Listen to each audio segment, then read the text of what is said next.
Olá, sejam bem-vindos ao nosso primeiro Congresso Católico de Espiritualidades da Comunidade Católica Ore. Me chamo Renato, eu faço parte da comunidade há 19 anos, sou casado há 17, tenho 3 filhos, sou formado em Engenharia de Agrimensura e Civil, e exerço minha profissão como professor. Nós vamos falar hoje, nesse momento, sobre a espiritualidade da família. Mas antes eu queria convidar vocês para a gente clamar o Espírito Santo, que ele venha iluminar os nossos pensamentos, que ele possa vir colocar no nosso coração realmente aquilo que a gente necessita nesses momentos tão difíceis, que a gente está recluso nas nossas casas, que a gente está inseguro quanto ao nosso futuro. Então vamos pedir que Deus, através do Espírito Santo, venha iluminar e venha preparar nosso coração para tudo aquilo que nós vamos escutar. Vinde, Espírito Santo, enchei os corações de vossos fiéis e acendei neles o fogo do vosso amor. Enviai, Senhor, vosso Santo Espírito, e tudo será criado, e renovareis a face da terra. Oremos, ó Deus, que instruíste os corações de vossos fiéis com a luz do Espírito Santo. Fazei que apreciemos corretamente todas as coisas, segundo o mesmo Espírito, e gozemos sempre de suas consolações. Por Cristo, Senhor nosso. Amém. Muito obrigado, Senhor, por esta oportunidade de nós podermos meditar um pouco a sua palavra, de refletir um pouco sobre a família, nesse momento tão delicado que nós vivemos.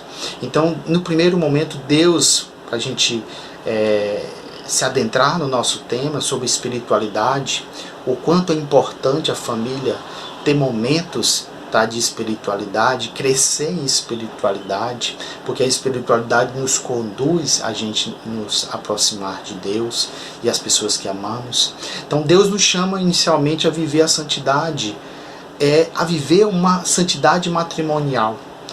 Então muitos questionamentos nesses momentos a gente faz. Que tipo de oração o casal precisa aprender a fazer para viver santamente, para viver o sacramento do matrimônio de forma santa? Qual o segredo do casamento feliz? Como é que eu tenho que fazer? Quais são os caminhos? Será que existe uma receita para que isso? Nós dois, marido e mulher, estamos conseguindo tudo o que pedimos a Deus? Então todas essas perguntas a gente vai tentar, na nossa reflexão, responder para as pessoas que nesse momento nos escutam. Não importa se você está sem o seu cônjuge, não importa se você é solteiro, se você está assistindo, está participando desse congresso, mas essa espiritualidade ele perpassa por todas as pessoas que fazem parte da família e de certa forma vem de encontro à nossa realidade, vem de encontro a nossa maneira de como a gente se comportar diante de Deus. Então a espiritualidade do casal é fazer acontecer o que Jesus disse: o Espírito de Deus repousa sobre mim, porque Ele me ungiu.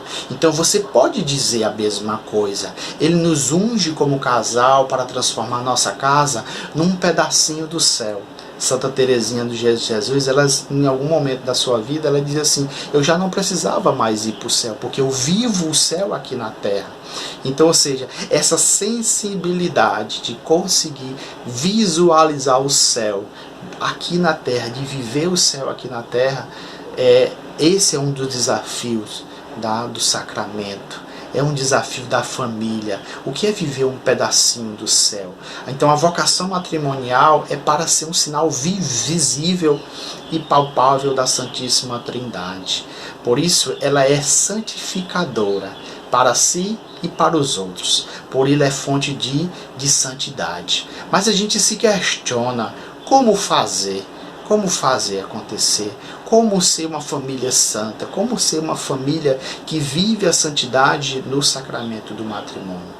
São Paulo, ele vem, não existe uma receita pronta, mas São Paulo ele é muito genial quando ele coloca as coisas de Deus de maneira concreta, de maneira palpável. Então, quando ele escreve para as comunidades, de maneira particular, nós vamos refletir um pouco das suas cartas, da sua primeira carta aos Tessalonicenses, no seu capítulo 5, do versículo 16 ao 22, você tiver com a Bíblia próxima, aí pegue, marque na sua Bíblia para a gente conferir depois, tá? Enquanto a gente vai fazendo esses comentários, você já vai puxando a sua Bíblia aí. Então, ou seja, São Paulo, ele traz essa realidade do dia a dia, tá? Como uma oportunidade da gente experimentar as coisas de Deus. Então, a gente indo lá para o livro, tá? No Novo Testamento, para o livro de Tessalonicenses, vamos pegar aí nossas Bíblias, tá? E vamos pegar aí lá no capítulo 5, tá? No capítulo 5, pegue a sua Bíblia, tá? Você que está aí. Então, lá no capítulo 5, no versículo 16, São Paulo coloca 7 passos, tá? 7 passos que nos ajudam a gente refletir um pouco essa realidade da espiritualidade matrimonial. Nos ajuda a aumentar a nossa espiritualidade matrimonial. Então, São Paulo diz o seguinte: estejam sempre alegres, rezem sem cessar, deem graças em todas as circunstâncias, porque esta é a vontade de Deus a respeito de vocês em Jesus Cristo. Extinguam o espírito, não extinguam o espírito, não desprezem as profecias, examinem tudo e fique com o que é bom. Fique longe de todas as espécies de mal. Palavra do Senhor. São Paulo, ele é muito didático quando ele pega a palavra de Deus e vem nos ensinar, tá? Vem nos ensinar. Ele vem orientar as primeiras comunidades, tá? Como entender os ensinamentos de Jesus, tá? Fazer com que as comunidades elas entendam todo o processo da paixão, de morte e ressurreição do nosso Senhor. Então, ou seja, ele traz essa realidade na igreja, tá? Que se assemelha como uma família, tá? Então, esses ensinamentos nós trazemos aqui para esse momento de reflexão. Então, o primeiro passo que a gente tem que fazer é entender que o sacramento é instituído pelo nosso próprio Senhor Jesus Cristo, quando ele elevou o amor humano a uma condição de sacramento. Olha que coisa bonita, né? O sacramento, ele significa que o matrimônio, ele sinaliza Deus, mas que contém também o próprio Deus. Então, ou seja, o sacramento do matrimônio, ele não somente aponta para Deus, ele não somente nos conduz a Deus, mas ele também, na sua essência, ele possui o próprio Deus. Quando nós transformamos nossa casa num pedacinho de céu, como Santa Teresinha fez na sua vida aqui na Terra, nós entendemos que o céu, ele é um lugar onde nós podemos encontrar Deus, onde Deus habita. Então, ou seja, se eu faço da minha casa um pedacinho do céu, eu vou ter a garantia que Deus vai estar presente na minha casa. Olha que coisa fantástica, fabulosa. Muitas vezes a gente nos depara sozinho. Poxa, né? Quanta dificuldade. Mas se a gente entender, tá, que esse esforço é de fazer a minha casa um lugar melhor, um lugar agradável, tá? Deus vai habitar na minha casa. Deus vai habitar na minha vida, Deus vai habitar na minha família. Somos chamados a deixar rastros de céu por onde passamos, tá? Quando você acorda de manhã que aquele café gostoso está em cima da mesa, ali tem um rastro de céu. Quando você abre o guarda-roupa, que a roupa está limpinha, está cheirosa, dobrada, engomada, ali tem um pedacinho do céu. Quando você procura a toalha e a toalha não está em cima da cama, ela está estendida, ali você também tem um pedacinho do céu. Quantas mães, tá, perdem a cabeça quando encontram em cima das camas as toalhas jogadas, roupa suja.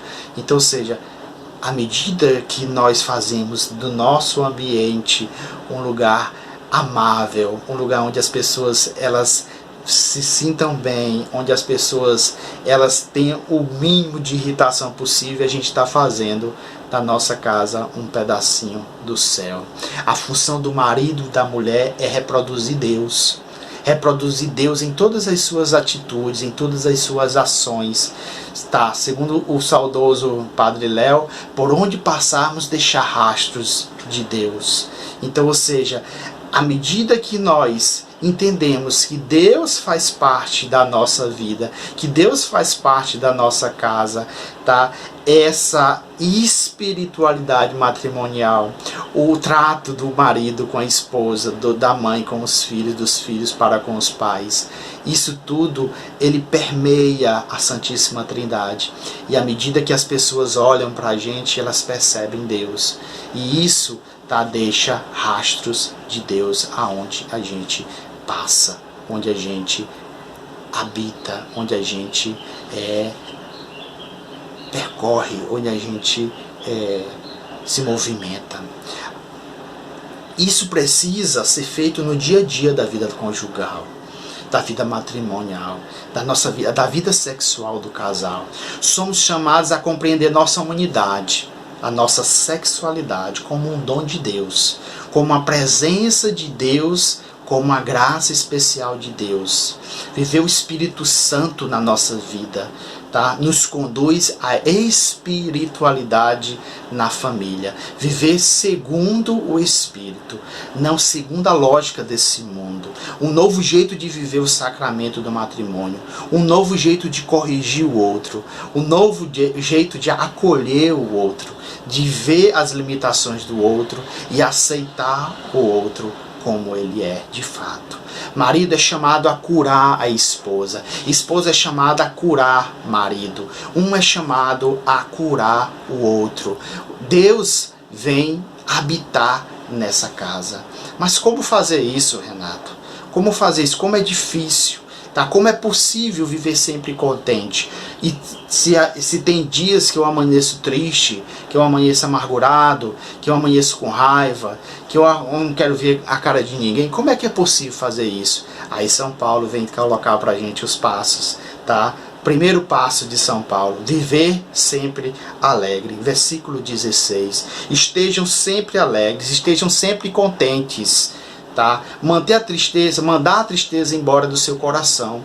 Porque a tristeza, tá, já segundo a palavra de Deus, já matou muita gente. A tristeza, ela mata muita gente. Então, ou seja, não compensa você viver a tristeza. Mande a tristeza embora. A tristeza é a causa número 1 das separações, dos divórcios, das mágoas, dos ressentimentos. A tristeza causa câncer, depressão e outras doenças físicas e mentais. Tá? São João, tá, no capítulo 15, do versículo 9 ao 11, ele fala que o lar, a casa, o quarto deve ser um lugar de alegria, porque o Senhor habita. Onde o Senhor habita é um lugar de alegria. E a gente, o lugar que deve ter alegria é na nossa casa, no nosso lar, na nossa cama, no nosso quarto, nos nossos ambientes familiares. Deus, Ele quer que nós tenhamos, tá, sempre a alegria, que sejam sempre alegres. Mas como é que eu faço isso? Aí vem o segundo passo de São Paulo. Orar sem cessar. Tá? Rezar sem cessar. Então transforme a sua falta de alegria, a sua tristeza em oração. Meu Senhor, eu não sei porque estou assim hoje. Então coloque essa tua falta de alegria, a sua decepção com as pessoas, com o mundo, como a sua oração. Ah, Renato, mas como é que eu vou fazer isso lá em casa? Tá? Você não está lá em casa, você não sabe os problemas por que eu passo. Tá? Meus irmãos, minhas irmãs, a nossa vida, ela é permeada de problemas. É permeada de problemas. Todo mundo tem problema. Então ninguém é livre de problema. O que muda é a maneira de encarar os problemas. É a maneira de como nós nos colocamos diante das situações, tá, difíceis. Eu vou contar uma historinha para vocês para ilustrar um pouco o que eu estou colocando. a maneira com que as pessoas podem transformar uma situação adversa numa situação otimista. Então, um pai, ele tinha 2 filhos.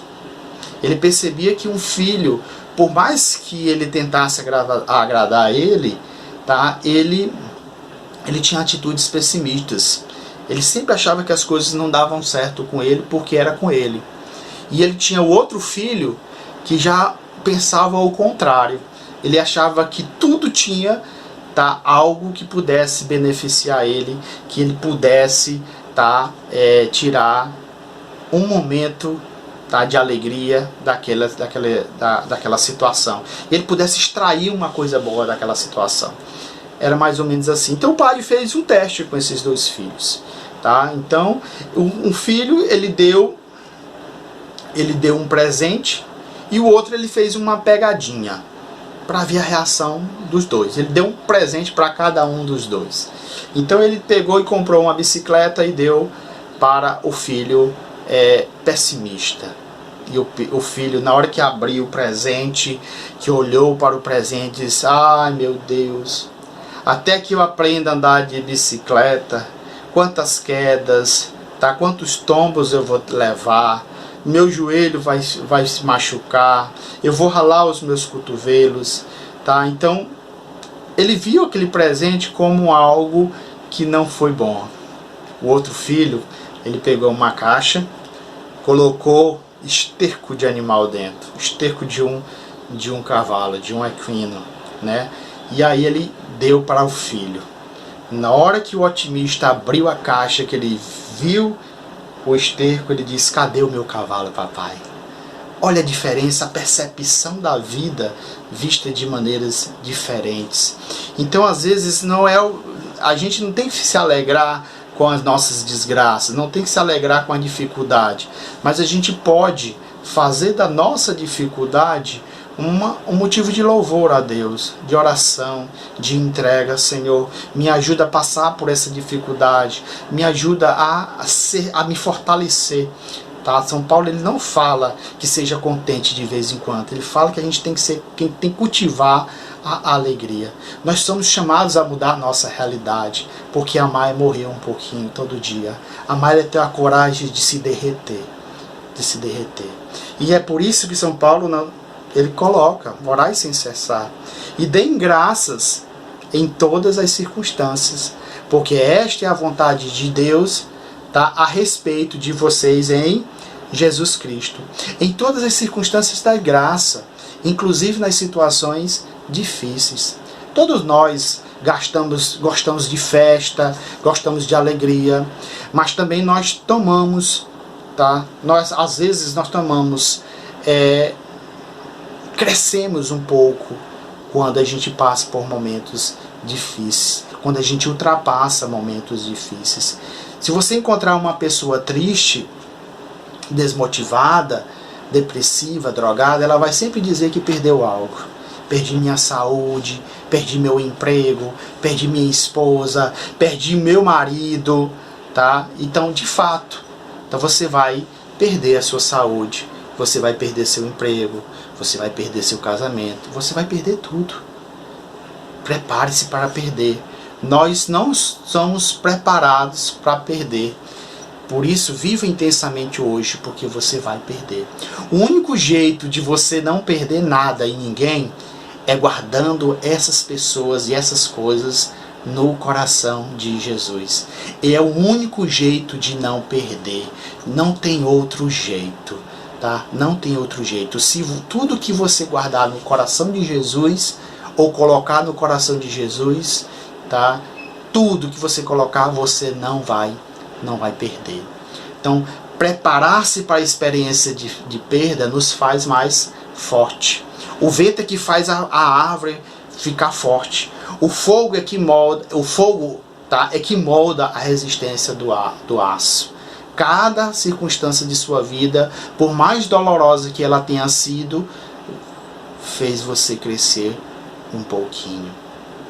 Não é verdade, gente? Os momentos mais difíceis que você passou, que você tenha vivido na tua vida, quando você superou, quando você passou por aquela dificuldade, tá? Você se tornou uma pessoa diferente. E se você olhar bem, você se tornou uma pessoa mais forte. As pessoas que nos amam, elas amam a imagem que tem da gente, tá? Elas não nos amam pelo aquilo que a gente é. Por isso que tem uma porção de coisas da nossa vida que nós não podemos falar. Existem coisas na nossa vida que a gente não pode falar para as pessoas. No trabalho nós temos que às vezes usar da educação, para não dizer máscaras, tá? A gente às vezes não se revela por completo.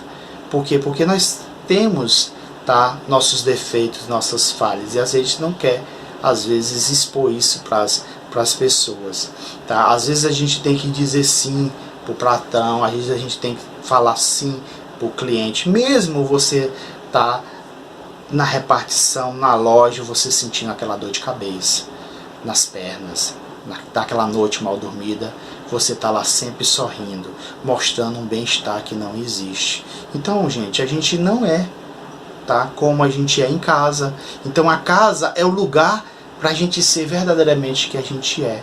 Então, ou seja, ninguém aguenta viver assim o tempo todo, tá, fingindo ser uma pessoa, tá, que não é. Então é preciso ter uma instância sagrada, tá, onde eu possa mostrar o meu eu, quem eu sou.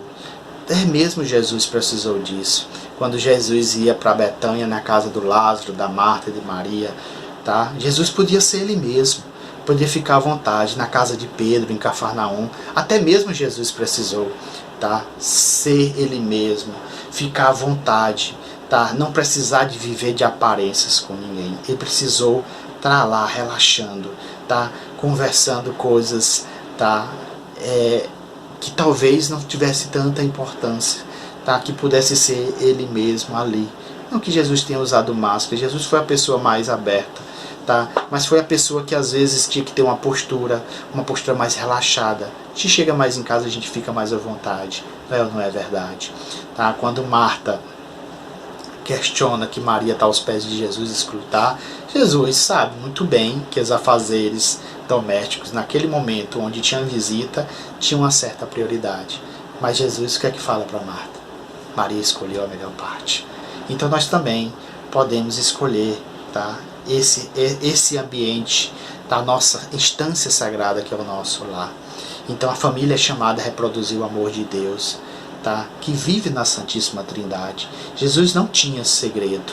Jesus com o Pai, ele falava com o Pai abertamente, tá? Jesus falava das coisas do céu. Lá em João 3, capítulo 12, 13, Jesus fala das coisas do céu.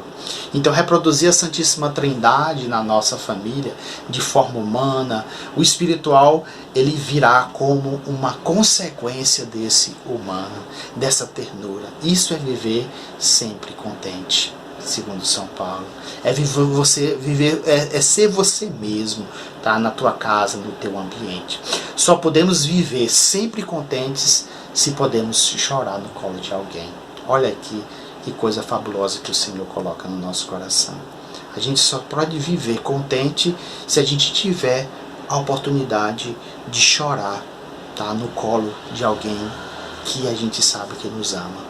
Todos nós devemos chorar, tá, colocar para fora tudo aquilo que nos sufoca, tudo aquilo que nos oprime. Ser contente é ter alguém diante do qual eu possa ser eu mesmo, falar minhas mágoas, minhas fraquezas, minhas dores.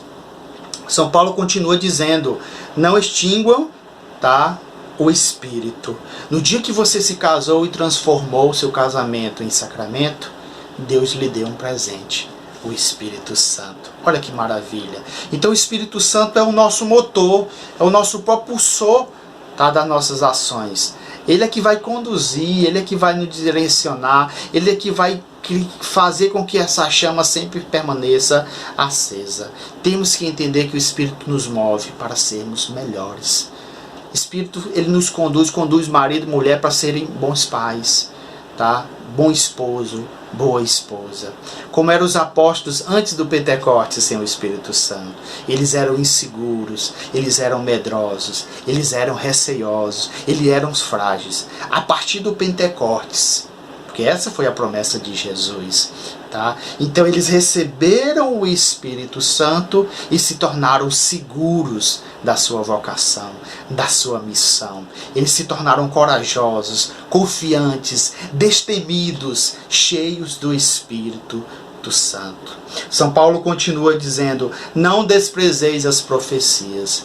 O amor que não se alimenta da palavra, ele morre em pouco tempo. Nós temos aí a nossa Santa Igreja, tá? A toda a tradição da igreja, tá? Então essa tradição da igreja, ela vem trazer todo o resgate das profecias do Senhor, que tem esses tempos difíceis que nós vivemos com essa pandemia, tá? Muitas coisas a gente se questiona, mas será que isso é castigo de Deus? Onde está Deus nesse momento, tá? Que não olha pelo sofrimento dessas pessoas. Mas se a gente for olhar bom tempo a palavra de Deus, muitas coisas, tá? Os profetas já vinham anunciando, tá? A fé, o mundo que nós vivemos hoje, tá? Muita coisa ele se encaixa nas Sagradas Escrituras. São Paulo continua: examinem tudo e fiquem com o que é bom. Filtre aquilo que é bom e despreze e deixe de lado aquilo que não convém ao cristão. A internet ela é usada tanto para fazer o bem quanto para fazer o mal. Olha aqui, nós estamos meditando a palavra de Deus. Quantas pessoas podem pegar essa palavra e encontrar uma razão, tomar um direcionamento na sua vida, tirar uma reflexão que vai lhe ajudar, mas essa mesma internet ela pode ser usada para propagar mentiras. Então São Paulo ele também falava essa realidade de você semear a discórdia, semear a mentira na comunidade, já existia desde o tempo das primeiras comunidades. Mas hoje ele tomou uma proporção que se torna uma proporção mundial. Então você fala uma mentira aqui e essa mentira ela se propaga de uma velocidade incrível. Então, ou seja, examinai tudo e fique e retenha aquilo que é bom. Qual é o principal mecanismo para a gente utilizar, para a gente saber, assim, mas Renato, como é que eu sei se essa notícia é verdadeira, se essa notícia é falsa? Tá? Use o crivo do Evangelho. Use o crivo do Evangelho. Use o Evangelho como a sua bússola, como o seu norte. Tá? Qualquer atitude, qualquer manifestação, ação que vá de encontro à palavra do Evangelho, no sentido de ser o contrário, no sentido de ir no sentido oposto ao Evangelho, é algo que precisa ser excluído, desprezados. Amém? São Paulo conclui o 7º passo: fiquem longe de toda a espécie do mal. Então o lar deve ser um lugar onde se aprende a guardar de toda a espécie do mal. É um lugar onde a gente tem que ser seguro, tá? É um lugar onde é o nosso porto seguro, onde os pais têm que ensinar os seus filhos, tá, o caminho do bem. Infelizmente hoje na nossa sociedade a gente vê muito uma mudança de valores, né? Então as famílias, boa parte delas, não todas, elas transferem a função, a missão de educar os filhos para a escola. Escola não educa. Escola transfere conteúdo, transfere conhecimento. A verdadeira educação, a educação moral, a educação religiosa, nós aprendemos em casa. É em casa que nossos filhos aprendem a rezar. É em casa que nossos filhos aprendem o certo e o errado. De como se devem se comportar diante das situações, de como devem enfrentar os problemas. É em casa que a gente aprende a ser forte, aprende a ser cristão. E a gente faz isso educando pelo exemplo, tá? Educando pelo exemplo. Meus irmãos, Deus tem uma promessa, Deus tem um amor especial pela família, pelo sacramento do matrimônio que foi instituído pelo próprio Cristo. Então, à medida que nós entendermos que esse sacramento ele é um sacramento que santifica a família, nós vamos estar fazendo a obra de Deus. O catecismo da Igreja Católica, ele equivale o sacramento do matrimônio, se a gente for parar de forma didática, ao sacramento da ordem. Então, se o sacramento da ordem santifica o padre, o sacramento do matrimônio santifica a família. E eu peço que Deus abençoe nossas famílias. Depois de tudo que nós meditamos, quero rezar por você. A começar em mim, quebra coração. Sejamos todos um, como tu és em nós. Jesus, abençoa a minha casa e todos os que moram aqui. Põe tuas mãos chagadas e glorificadas em cada um de nós. Restaura nosso coração e nos dê uma vida de alegria em teu espírito de amor. Visita cada cômodo da minha casa, Senhor. Entra pela sala e nos ensina a ter mais diálogo nos momentos em que estamos reunidos, ter mais compreensão e mais união. Ensina-nos a rezar sem cessar nos momentos difíceis de nossa vida, quando mais nos sentimos fragilizados. Que haja amor, onde há ódio, perdão. Vem, Senhor Jesus, vem em nosso auxílio. Senhor, passa pela cozinha e abençoe o nosso alimento e nos dê a graça de nunca faltar o pão de nossa mesa e de sabermos partilhar com os que mais necessitam. Que pela intercessão de tua mãe, Senhor, que garantirás, como em Canais da Galileia, que a alegria e a celebração possam retornar após esses momentos de provação. Vem, Senhor, em auxílio de nossas famílias, para que nós possamos superar todo esse momento que nós vivemos, para que nós possamos, Senhor, ser fortes e permanecermos unidos no teu amor. Passa pelos quartos, Senhor, espalhando o seu amor infinito sobre todos nós, libertando e curando cada um, Senhor, para assim vivermos sempre em sua divina vontade. Vem, Senhor Jesus, em nosso auxílio. Vem nos acolher no teu colo. Vem nos acolher, Senhor, no teu seio da Santíssima Trindade. Ensina-nos a darmos graça em todas as circunstâncias, para que a vontade de Deus se manifeste em ti, Senhor, por meio de nós. Toma posse, Senhor, do meu lar. Toma posse, Senhor, da minha vida. Toma posse da minha família e faça dela sua morada, mandando o seu Espírito Santo sobre nós, Senhor, para que possamos ser luz a partir do teu Espírito Santo em nós, Senhor. Ajuda, Senhor, a recebermos o teu Santo Espírito, para que nós possamos examinar todas as circunstâncias de nossa vida, dando-nos o discernimento daquilo que é bom, daquilo que é agradável a teus olhos, Senhor. Acolhe-me, Senhor. Acolhe a família, acolhe todas as pessoas que nos escutam nesse momento, Senhor. Jesus, toma posse, Senhor, do meu lar e faça dele a sua morada, nos livrando de todo o mal que espreita a nossa vida, que espreita por nossa porta. Nos fortalece na fé, Senhor, a partir do seu amor incondicional e infinito sobre nós, Senhor. Vem em nosso auxílio. Guarda-nos, Senhor. Santifica-nos, Senhor.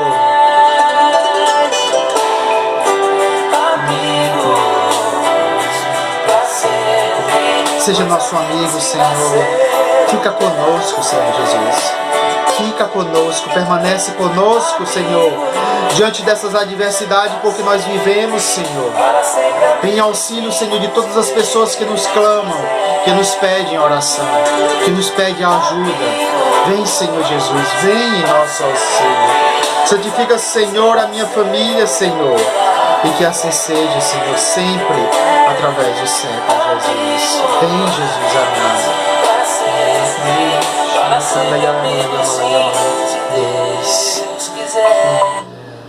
Pai nosso que estais no céu, santificado seja o vosso nome. Venha a nós o vosso reino. Seja feito a vossa vontade, assim na terra como no céu. O pão nosso de cada dia nos dai hoje. Perdoai as nossas ofensas, assim como nós perdoamos a quem nos tem ofendido. E não nos deixeis cair em tentação, mas livrai-nos do mal. Amém. Santa Rainha, Santa Mãe de Deus, vem em nosso auxílio. Salve Rainha, Mãe de Misericórdia, vida, doçura, esperança nossa, salve. A vós bradamos aos degradados filhos de Eva, a vós suspiramos, gemendo e chorando neste vale de lágrimas. Eia, pois, advogada nossa, e esses vossos olhos misericordiosos a nos volvei, e depois deste desterro mostrai-nos Jesus, bendito é o fruto do vosso ventre. Ó clemente, ó piedosa, ó doce sempre Virgem Maria, rogai por nós, Santa Mãe de Deus, para que sejamos dignos de alcançar as promessas de Cristo. Que Deus Todo-Poderoso possa abençoar a tua família, que você possa encontrar a razão nesse Cristo glorificado, para todos os seus problemas, para tudo aquilo que você necessita nesses dias que nós vivemos. Nós estávamos reunidos em nome do Pai, do Filho e do Espírito Santo. Amém. Deus te abençoe.